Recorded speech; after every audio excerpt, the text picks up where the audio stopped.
Akala ng lahat, forever na sila. Pero bakit nga ba tuluyang naghiwalay sina Catherine Bernardo at Daniel Padilla? Isa ito sa pinakamasakit na breakup sa showbiz Philippines. Dahil mahigit isang dekada ring minahal ng fans ang tambalang Katniel. Mula pa noong teenager days nila, lumaki ang fans kasabay ng kanilang love team. Sunod-sunod ang blockbuster movies, hit teleserye, concerts, at milyon-milyong supporters sa buong mundo. Marami ang naniwala noon na sila na talaga ang magkakatuluyan. Pero habang tumatagal, napansin ng fans na parang may nagbabago. Tahimik si Catherine, madalang na silang makitang magkasama. At napansin din ng netizens na parang nawawala na ang dating sweetness nila online. Hanggang sa sumabog ang breakup issue. Naging trending agad ito sa social media. Halos buong internet pinag-usapan ang hiwalayan nila. Maraming fans ang umiyak, marami rin ang hindi makapaniwala.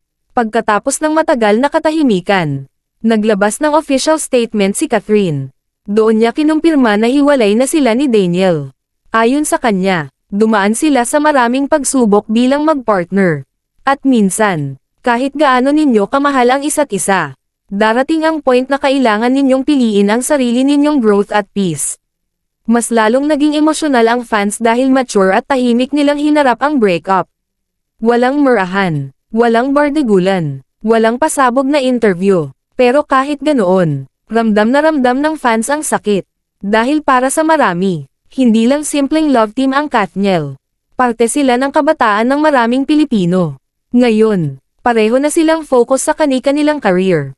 Si Catherine, sunod-sunod ang achievements, mas naging independent at mas lalo pang sumikat. Habang si Daniel naman, patuloy pa rin sa music at acting projects. At kahit hiwalay na sila, marami pa ring fans ang umaasang baka someday magkasama silang muli sa isang project.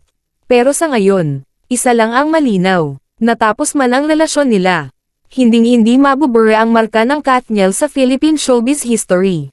Ikaw, team move on ka na ba? O umaasa ka pa rin sa comeback ng Katniel?